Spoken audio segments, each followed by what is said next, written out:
Hey everybody, so we've had a lot of interest on other projects going on in the hangar, specifically the Maules that we have. So we are going to go out and check out the progress and see what is going on out there. Alright, let's go see what the guys have going on. Alright, we are live on Facebook. And we are here to see what other projects we have going on, including the malls and annuals and wings and all kinds of stuff. Cool.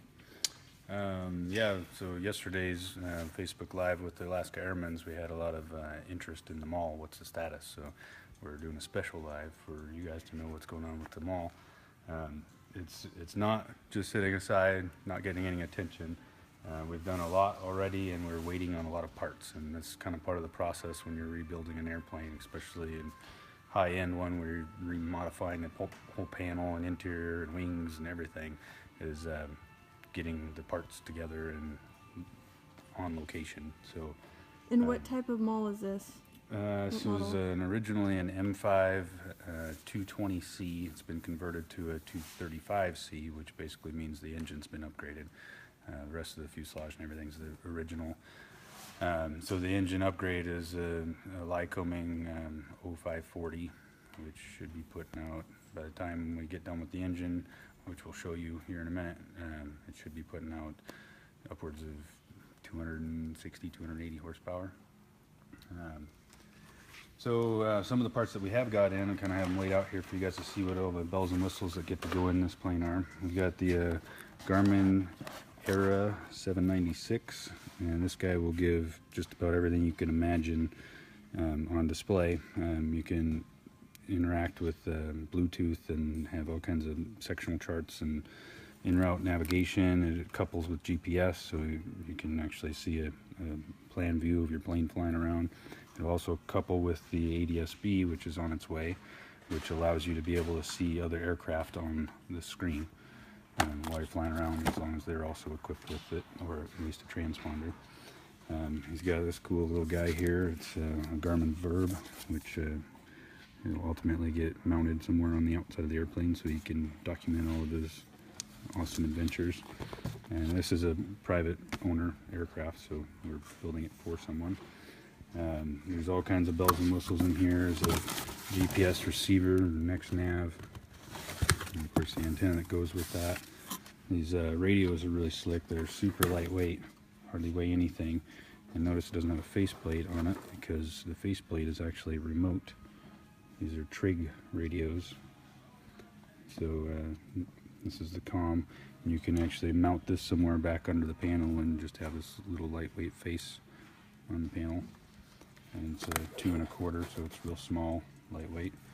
And then corresponding transponder, same kind of situation. Remote mount the transceiver, and then you got your transponder faceplate here. Not much to it. And then of course we get to figure out where all this stuff goes, and there's piles and piles of wiring with all this. This is a cool little charging / power port from Electronics International that we can, or the pilot can plug in any kind of USB device. He can charge his phone, he can charge his GPS, and run any kind of adapter. It's kind of the modern version of a 12-volt power port that you would have in your car, cigarette lighter. Got a couple of instruments, heading indicator, and then the Garmin GPS antenna receiver. So the other things we're waiting for, he's going to put an Electronics International CGR 30P and 30C, I believe, which is a complete engine analyzer. It gives him 6 probe EGT, CHT, RPM, manifold pressure, fuel flow, fuel quantity, outside air temperature, horsepower. There's a timer in there, the tachometer's in there, so it eliminates all of the other engine instruments. So it's real nice and user-friendly. We actually put one in last year's raffle cub, and it was a breeze to fly. It's amazing. And then the other things, on the airframe, we're going to be doing a bunch of mod kits to this, and they're actually on their way finally from Maule aircraft. A couple of them are the patroller doors. So the both the passenger and the pilot side are going to be all glass doors, so you can see right out of them. On the opposite side, right here, will actually be an observer window, so you can actually look through the side of the fuselage down by your feet and see in front of your tires, see where you're at, in case there's any obstacles that you don't want to hit. Ultimately, I believe he's requested the extended gear from airframes, so that'll go on here. It's heavier duty and it gives you a little bit more prop clearance. There's going to be a window kit going in here. So there'll be a lower window here as well on the other side where that door is paneled right now. That's going to be a window. We're going to put a skylight in up above, so we actually have to cut this new fabric back. This airplane came to us with the fabric freshly installed. It's a Stewart system. Paint job wasn't that great, so we sanded out the orange peel and runs and whatnot, and we're going to repaint it when we get to that point. We could probably even post a picture of the paint scheme that he's doing. It's a really fantastic paint scheme. It's actually 6 colors. It's going to be a fun one to paint. So the other thing we're working towards doing with this plane is the M5 wing was the short wing, and it didn't provide a whole lot of lift. So without power, the plane didn't tend to want to glide very well. So it's kind of a sought-after thing to put the longer M6 wings on this. So we're in search for a set of used M6 wings that we can snazz up and make airworthy.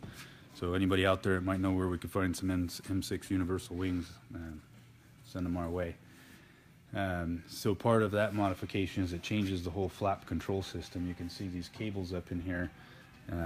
They combined with back there, they work the flap mechanism, and the M6 wing puts a torque tube up here, and the flaps are controlled differently. So we're ultimately going to have to cut even more of this fabric back and add in some weld-on fittings to support that tube. But we haven't gotten there yet because we haven't gotten the wings confirmed yet. Some of the other things we've done inside, as we're kind of getting known for, carbon fiber everywhere. Carbon Concepts, Randy Appling, give him a call. He can set you up with anything you need for carbon fiber. And ultimately all the side panels, the floor, even the headliner and sidewalls are going to be all carbon fiber. And then as you can see, the instrument panel there is all gutted and torn apart. We've fabricated a new instrument panel, and that's mainly because all the mods we're doing to the instrument panel are going to require a lot of cutting and fitting, and rather than patching over unused holes and whatnot, we're going to just make it all fresh and new.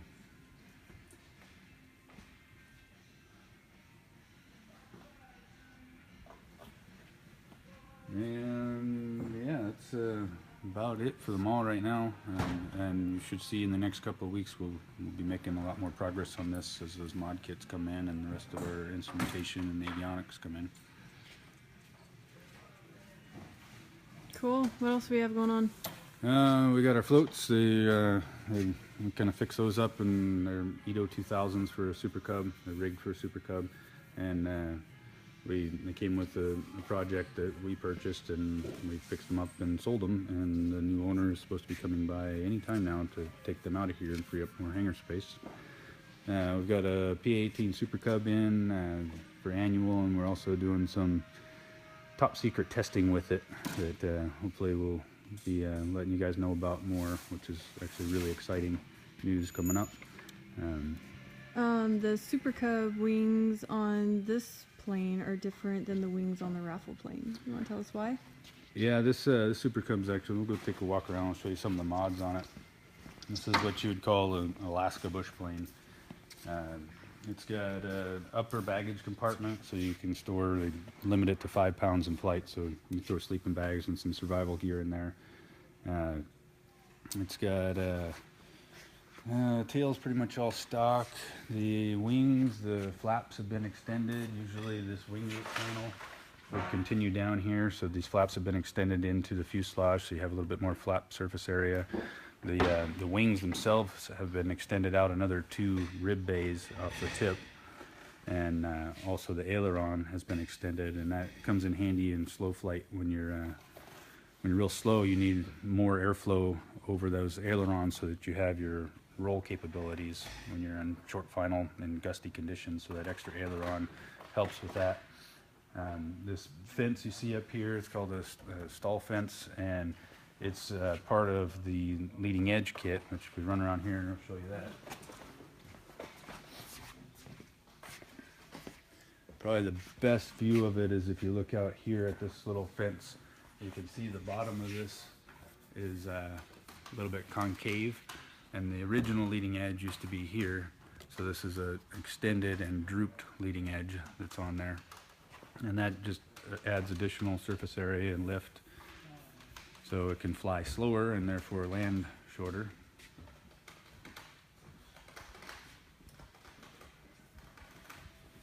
It's got seaplane tie down, so you can hang a rope off of here and be able to grab the plane on the dock. The wingtips are squared off rather than the curved bow tip that you typically see on a Cub, again giving you more surface area. The landing gear is actually field approved, meaning it's approved for this airplane only, and it's actually a 6-inch extended gear. Some of the tire guys might like these tires. They were field approved as well back in, I believe it was 1984, and they're actually a Goodyear 35-inch tire. They've actually held up great for all those years. It's kind of a bummer they're not making them anymore. The engine in this is a 180 horse 0360 Lycoming with port polished and flow match cylinders, so it's putting out probably closer to 200 horsepower. And what's that on the belly? That is I think it's a 33-gallon Cunningham fuel tank. So this airplane's combined with the wing tanks that it's got in it, it's got about 7.5 hours of range. But I don't know anybody that could hold their bladder that long, and not to mention the Cub is kind of notorious for being tight because it's so narrow, and sitting in there for that long, you need a break. But at least you can get a long distance with it. The landing lights are LED Prometheus landing lights.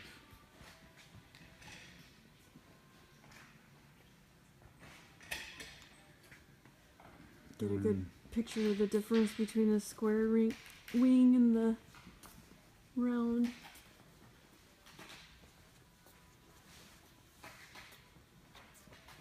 Of course, we got the raffle Cub going on. We're having ailerons and flaps today and running the cables, finishing up the interior. And then we can take you over and show you the progress on Sarah's 140 wings. What's Shane doing? Not wanting to be on TV. I'm cutting out new interior panels for the raffle plane out of the carbon fiber. Is it easy to cut carbon fiber? This stuff is really thin, so yeah, I'm just able to use the snips. But the floorboards, you had to use something else, like a jigsaw or a bandsaw, something like that. Yeah, this stuff's really easy to work with. Awesome. All right. Thanks, Shane. So Sarah's 140, I don't know if we discussed this before, but basically the history on this plane is it's been in her family for years, but most of that time it's been stored. When she was a kid, she was actually taken for flights by her dad, who was actually a B-52 instructor, right? Yeah, at one point, yeah. He served in Vietnam and basically a war hero. And so the plane got stored and they got deployed overseas for military, and the plane sat in a barn forever. And basically 20 years, I think it was in the barn. And so her dad realized that Sarah working here had the best opportunity of any of his kids to actually get to rebuild it and get it flying again. So we kind of thought that it would be a ship it to Alaska from Montana and slap the wings back on it, give it an annual. But once it got here, we realized that the fabric on the wings was shot, and we put fuel in it to try to start the engine, and it just poured out every seal and O-ring that it could.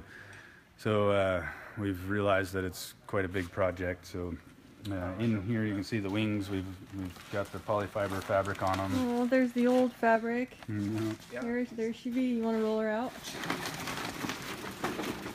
And Miles, why do we still have the old wing fabric? We cut off the bottom fabric because we can kind of use it as a map to figure out where we put inspection rings and drain grommets and stuff like that. Kind of gives us a roadmap of how to make the new fabric. So there's the old fabric right there. So these guys are in the process of they've got the fabric on. It's been heat shrunk, so it's tight as a drum now. And then they're going around and putting on the inspection rings with the reinforcing doily over it to hold it in place. And then they've gone and put this reinforcing tape down on each of the ribs. And the cool thing about the Cessna 140 is that these little clips, if we were to pull one of those out, they're just a U shape, and they're just a wire that pops into holes that are in the rib, and that secures the fabric down to the rib so it can't sit here and beat up and down with the prop blast and airflow. The reason that's a cool thing is because it took them maybe an hour to put all the clips in today, and the alternative is rib stitching on other manufacturers' approvals, and that can take 2 or 3 days to rib stitch a whole wing, so it's a huge time saving. So the next step, these guys are they're gonna end up putting on finishing tapes with 2-inch wide pinked edge tapes, and those will go over any of the substructure you see here. There'll be some going down the spars and the leading edge pieces, and on the leading edge itself and the trailing edge, and there's probably a good week plus work just getting all those reinforcing tapes on, and then at that point it starts going through the spray process and ultimately through paint.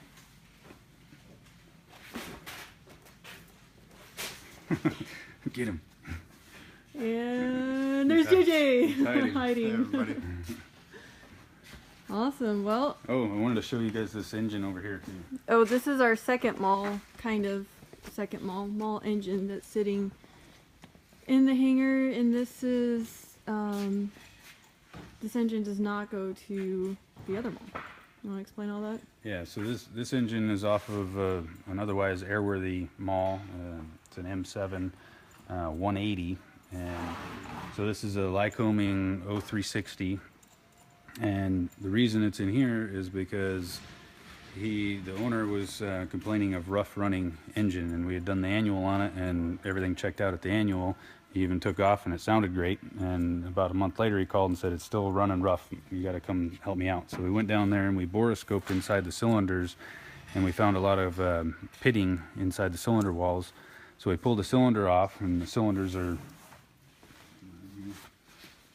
basically, this is one cylinder, so there's 2 cylinders. They're horizontally opposed, meaning they oppose each other. The pistons are inside those. And so we pulled one of these cylinders off. There's just these nuts and a couple other items you have to disconnect, and you pull that cylinder off, and then we were able to boroscope up inside, and we found the cam was basically disintegrating itself through corrosion, or as a result of corrosion. A bunch of the lifter bodies had pitted and started galling and coming apart. Strangely, we didn't find anything significant for metal in the oil filter, but it must have been a long, slow process that this was happening. So ultimately, we tore the engine apart, and we sent all the internals out for inspection. Ended up getting a new camshaft for it. The old one was out of limits, and a whole bunch of new parts and pieces for it. And then his airplane's got blue accents on the outside, so he went with a blue paint for the case and all the accessories you see here. So this is just about done. All we're waiting for is the engine mount bushings to show up, and as soon as they show up, we're going to go slap the engine back on the airplane, and he'll be flying again. With that said, back to the other Maule.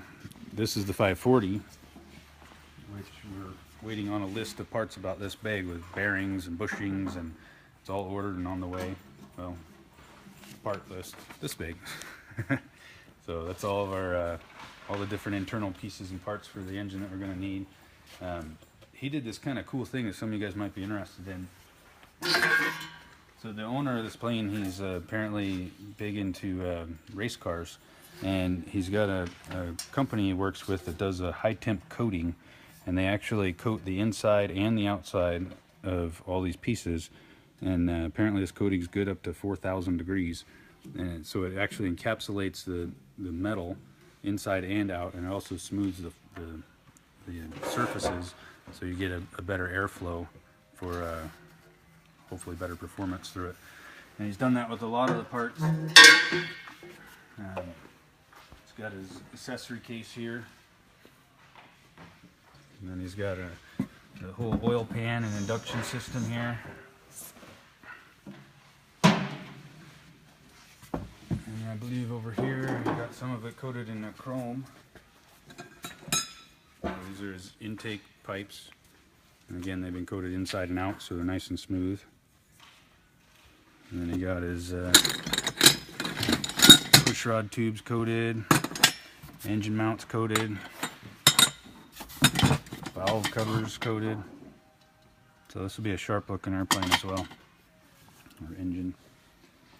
That's what a brand new camshaft looks like.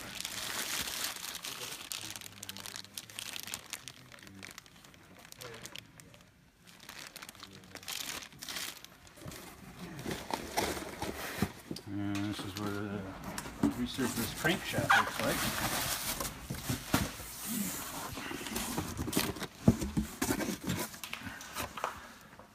This guy's pretty heavy, so I'm not going to pick it up.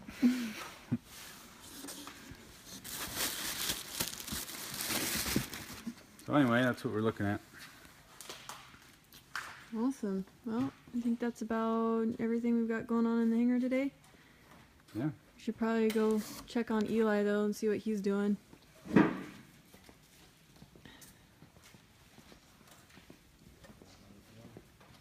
Howdy, Eli. Hey everybody. What are you working on?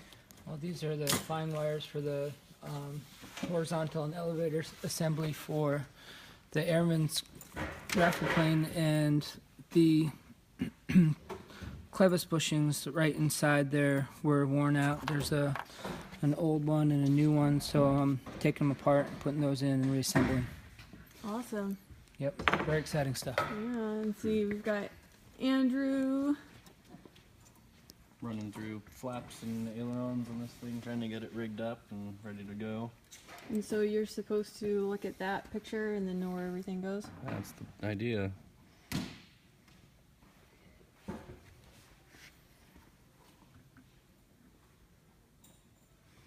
Well, looks like everybody's busy in the hangar today.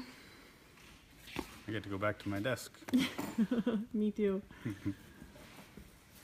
See you guys later.